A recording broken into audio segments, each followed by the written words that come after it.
नमस्कार मंडळी, स्वागत आहे आपल्या यूट्यूब चॅनलवर. तू ही रे माझा मित्र या मालिकेच्या पुढील भागात आपल्याला असं पाहायला मिळतं की मामा, अंजली, अर्णव आणि राकेश इथे सगळे उभे असतात. तेव्हा आता मामा म्हणत असतात की माझ्या भाचीला तुम्ही त्रास दिला का हो? माझी भाची एवढी शांत का आहे?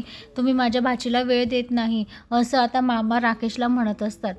अंजलीला खूप राग आलाय जावई बापू तुमचा.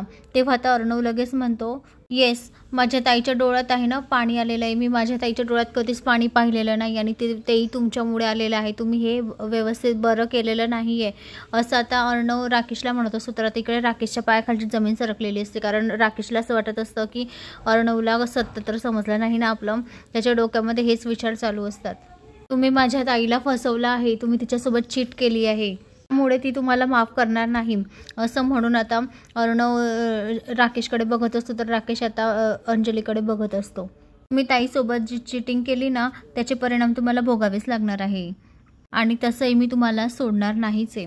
तर आता हे अर्णवचं बोलणं ऐकल्यावर राकेशला भीतीच असते की त्याला काही सत्य तर कळालं नाही अर्णवला, म्हणून तो अशा भाषेत आपल्याशी बोलतो आहे असं राकेशला वाटत असतं. आता राकेशसुद्धा अर्णवकडे बघतच असतो. तर मंडळी दुसरीकडे आता ईश्वरी नम्रताला विचारत असते की ताई, खरंच हा फोटो लावण्याने जाळला असेल का गं? कारण मी फोटोला हार लावत असताना ना, मी एकदम व्यवस्थितरित्या पाहूनच फोटोला हार लावत होती आणि दिवा थोडा पुढे होता, तर तो आग कशी काय लागली? खरंच ही लावण्याने लावली असेल का? असं आता ईश्वरी म्हणत असते नम्रताला. लगेच नम्रता म्हणते, हो ईश्वरी, मला तर तिच्यावरच डाऊट आहे, कारण तिचा काही भरोसा नाही. कारण ती ना तुला त्रास देण्याची संधी शोधत असते, कारण ती न केव्हा काय करेल याचा भरोसा नाही. तिनेच तुला मुद्दाम तोंडावर पाडण्यासाठी, अर्णव सरांच्या नजरेत खाली पाडण्यासाठी तिने असं केलं असेल, असं आता नम्रता बोलत असते. तर आता ईश्वरी म्हणते, जर कधी तिने माझ्यासोबत असं केलं असेल ना, तर अर्णव सरांच्या आधी मीच तिला चांगला धडा शिकवेल. कारण अर्णव सरांनाही थोडासा डाऊट आला आहे लावण्यावर, पण अर्णव सर तिला शिक्षा देण्याच्या आधीच मी तिला शिक्षा देईल. बघ मी लावण्याची कशी उतरवते तर, कारण तिने मला खूप त्रास दिला आहे. माझ्यासोबत अर्णव सरांना सुद्धा खूप त्रास दिला आहे.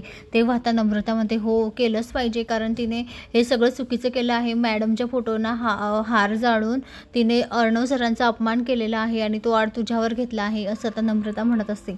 तर इकडे ईश्वरीला खूप राग आलेला असतो लावण्याचा, कारण तिला पूर्णपणे आता कळून चुकलेलं असतं की हे सगळं लावण्याने मुद्दाम घडवून आणलेलं असतं. तेव्हा परत आता ईश्वरी नम्रताला म्हणत असते, हे बघ ताई, जर कधी आता या ठिकाणी लावण्याची चुकी असेल ना, तर मी तिला सोडणार नाही, तिला अजिबात सोडणार नाही. मी त्याचा सूड उगवेलच मी आता तिच्यावर. तर मंडळी आता ईश्वरी लावण्याने केलेल्या कामाचा सूड उगवेल का, आणि अर्णव समोर आता राकेशचं सत्य येणार का, हे आपल्याला येणाऱ्या पुढील भागामध्ये पाहायला मिळेल. तर मंडळी अशाच मालिकेच्या नवनवीन अपडेटसाठी चॅनलला लाईक आणि सबस्क्राईब करा, शेअर करायला विसरू नका. धन्यवाद. आणि ज्यांनी अजून कोणी चॅनलला सबस्क्राईब केलं नसेल तर प्लीज चॅनलला सबस्क्राईब करा. तुम्हाला असेच नवनवीन व्हिडिओ येत राहतील तुमच्या चॅनलवर. धन्यवाद.